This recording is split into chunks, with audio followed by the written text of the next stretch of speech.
Hello guys, यहाँ पर मैं बात कर रहा हूँ सेक्शन नंबर 35 एडी का, जो बिजनेस प्रोफेशन में आपने पढ़ा होगा। बिजनेस प्रोफेशन में आपने देखा होगा कि स्पेसिफाइड बिजनेस के केस में 100% डिडक्शन मिलता है। वो स्पेसिफाइड बिजनेस का लिस्ट क्या है वो एक स्टूडेंट को याद नहीं हो पा रहा था, तो उसने मुझे व्हाट्सअप किया और व्हाट्सअप करके बोला सर कोई मेमोरी टेक्निक बता के इसको याद करवा दो। इसीलिए ये वीडियो मैं बना रहा हूँ। अगर आपको इनकम टैक्स और जीएसटी से रिलेटेड कोई प्रॉब्लम आती है खासकर याद रखने की, तो आप मुझे व्हाट्सअप पर मैसेज करके बता भी सकते हो, ठीक है। लेकिन हाँ, किसी बुक का फोटो खींच के आप मुझको भेजोगे कि भाई ये सवाल है इसका सॉल्यूशन करके दे दो, तो वो मैं नहीं करने वाला हूँ, ठीक है। तो ये पहले से आपको ध्यान में रखना है कि व्हाट्सअप पे किसी भी बुक का उठाते हो और क्वेश्चन का फोटो खींच के भेज देते हो, तो वो मैं नहीं करके देने वाला हूँ। तो इसलिए मेरा ना व्हाट्सअप नंबर नोट कर लो। आपको इनकम टैक्स से और जीएसटी रिलेटेड बाकी कोई भी प्रॉब्लम आएगा तो आप मुझे बता सकते हो। फिलहाल मैं यहाँ पर क्या बात करता हूँ कि ये 35 एडी में जो लिस्ट दिया गया है उसके लिए एक कहानी आपको सुनाने के लिए जा रहा हूँ। इस कहानी को आप गौर से देखना। मैं एक बार होटल में गया तो फिर वहां पर देखा कि 2 स्टार और अबव कैटेगरी वाले होटल में ही गया था मैं, ठीक है। तो वहां पर भी एसी लगा हुआ था और मुझे थोड़ा सा डाउट हुआ कि मुझको सर्दी जैसी लग रही है, लेकिन फिर भी मैं अपने जिस काम से गया था वो काम मैंने करते गया मैं। उसके बाद फिर वापस आने के बाद जो है ना, मैं वेयर हाउस में गया, वेयर हाउस में रिलेटेड काम करना था। तो उसमें वेयर हाउस में गया जहाँ पर एग्रीकल्चर प्रोड्यूस का स्टोर किया जाता है, और एक वेयर हाउस में गया जहाँ पर चीनी का स्टोर किया जाता है, शुगर का स्टोरेज किया जाता है। मुझको तबीयत ज़्यादा खराब लगने लगी, मुझे कोल्ड हो गया। तो कोल्ड का मतलब हो गया कोल्ड स्टोरेज। तो कोल्ड स्टोरेज में और कहाँ कहाँ मैं घूम के आया मैं बताता हूँ। कोल्ड स्टोरेज में जो है ना एग्रीकल्चर प्रोड्यूस, यहाँ पर भी ठंडी ठंडी थी, एसी चल रहा था। उसके बाद जो ना फॉरेस्ट प्रोड्यूस, फॉरेस्ट भी जंगल भी घूमने के लिए चला गया, आसपास था। और क्योंकि डेयरी प्रोडक्ट धोनी के फर्म पे भी गया मैं, धोनी के फर्म पे भी गया और डेयरी प्रोड्यूस वगैरह सबको देखा, और मीट और उसका जो प्रोडक्ट होता है वो सब भी देखा। तो ये सब करते करते मैं वापस अपने घर चला आया। मुझको तबीयत बहुत ज़्यादा खराब होने लगी। अब तो पक्का कंफर्म हो गया कि मेरा जो स्मेल भी चला गया, मेरा टेस्ट भी चला गया, मुझको लग गया कि मुझको शायद कोविड हो गया है। तो मैंने क्या किया, मैंने जो है ना सोचा कि भाई घर जाते हैं, घर जाने के बाद गर्म पानी पियेंगे। तो गर्म पानी में जो गैस का पाइपलाइन था ना वही खराब हो गया था, यानी कि गैस भी नहीं चल रहा था मेरा। अब मैंने सोचा कि भाई ये जो गैस का पाइपलाइन काम नहीं कर रहा है तो मुझे हॉस्पिटल चले जाना चाहिए, ठीक है। हॉस्पिटल में जब गया तो मैंने देखा कि 100 बेड वाला हॉस्पिटल है, 100 से ज़्यादा बेड वाला हॉस्पिटल है, लेकिन इसमें मेरे लिए कोई सीट ही अवेलेबल नहीं है। अब यहाँ पर मैं बहुत परेशान हो गया। परेशान होने के बाद मैंने सोचा अगर घर जाऊँगा तो घर में बुजुर्ग लोग हैं, उनको जो है ना वो आ जाएगा कोरोना। तो इसकी वजह से मैंने अपने एक फ्रेंड से बात की, तो उसने बोला कि स्लम में जो है ना मेरा घर एक है, रूम है, उसमें जाके तुम जो है ना आराम करो। तब मैंने सोचा कि भैया मैं उस स्लम में चला गया, तो उसका एक घर में गया तो मुझको पसंद नहीं है, तो दूसरे वाले स्लम में मैं चला गया।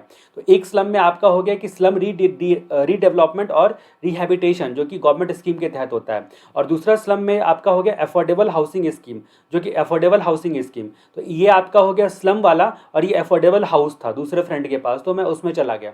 अब मैंने देखा कि वहाँ आसपास जो है ना फर्टिलाइज़र जो है ना बहुत ज़्यादा प्रोड्यूस होते हैं। और जब मैंने खिड़की खोल के देखा तो मैंने देखा मधुमक्खियों का भी पालन हो रहा है, मधुमक्खियों का भी पालन हो रहा है। तभी अचानक से क्या बोलते हैं उसको, यहाँ पर फर्टिलाइज़र हो गया, और honey and B wax production का इस लिस्ट में कवर कर जाएगा। इसलिए फिर मेरा मन किया, अब मुझको भूख जैसी लग रही थी, मुझे लग रहा था कि कुछ खाना चाहिए, टेस्ट तो आ नहीं रहा, तो मुझे वेफ़र खाने का बहुत मन किया।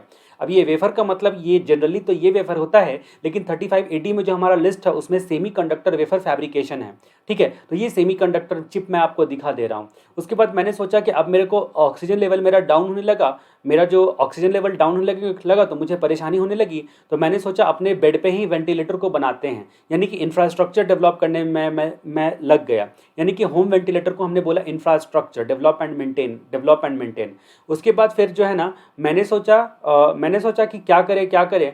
तब मैंने सोचा कि भाई वो जो स्लरी पाइपलाइन होता है ना आयरन ओर का, तो आयरन ओर वाले ऑडिट पे चला जाता तो ज़्यादा अच्छा होता। ये स्लरी पाइपलाइन वाले आयरन ओर वाले ऑडिट पे चला जाता तो ज़्यादा अच्छा होता।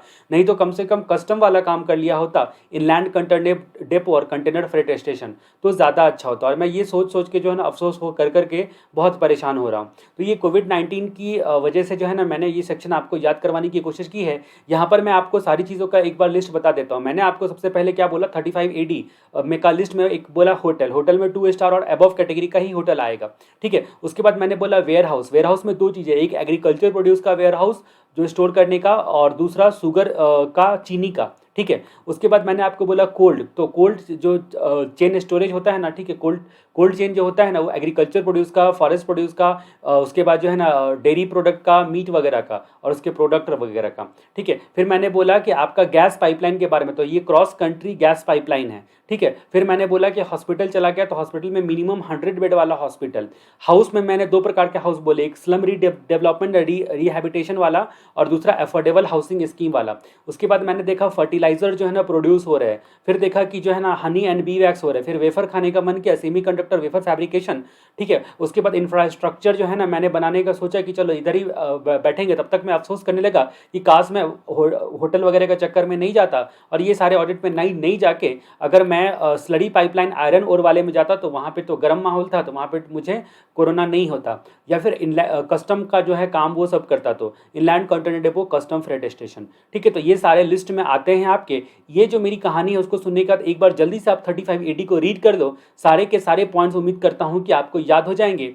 ऐसी ही वीडियोस अगर आपको चाहिए, अगर आपको मेमोरी टेक्निक से कुछ चीज़ें याद करने में खुद से प्रॉब्लम हो रही है, तो आप मुझसे कांटेक्ट कर सकते हो। जनरली मैं अपने सिर्फ स्टूडेंट को ये सारी चीज़ें जो है ना ट्रिक्स एंड टेक्निक्स बताता हूँ, लेकिन कोविड-19 से रिकवर होने के बाद 4 अप्रैल को जो मेरा पॉजिटिव आया था, उसके बाद मुझे बहुत टाइम लगा रिकवर होने में, और अभी तक थोड़ी सी वीकनेस है ही, लेकिन ठीक हो चुका हूँ मैं लगभग पूरी तरह से। तो मुझे एहसास हुआ कि नहीं, इंसान जब इस धरती पे जन्म लिया है, तो उसको जितना से जितना हो सके लोगों तक अपना जो टैलेंट है उसको पहुंचाने का, और जिससे किसी का बेनिफिट हो सके, तो पूरी कोशिश करनी चाहिए। इसीलिए मैंने ये वीडियो आपके लिए जो है ना कोविड-19 की कहानी पे ही आपके सामने मैं प्रेजेंट किया है। उम्मीद करता हूँ आपको अच्छा लगा होगा तो पक्का से लाइक करना और कमेंट जरूर करना, अपने फ्रेंड्स के साथ शेयर जरूर करना, ठीक है। हमारे अगले वीडियो तक के लिए आपको जयराम जी की।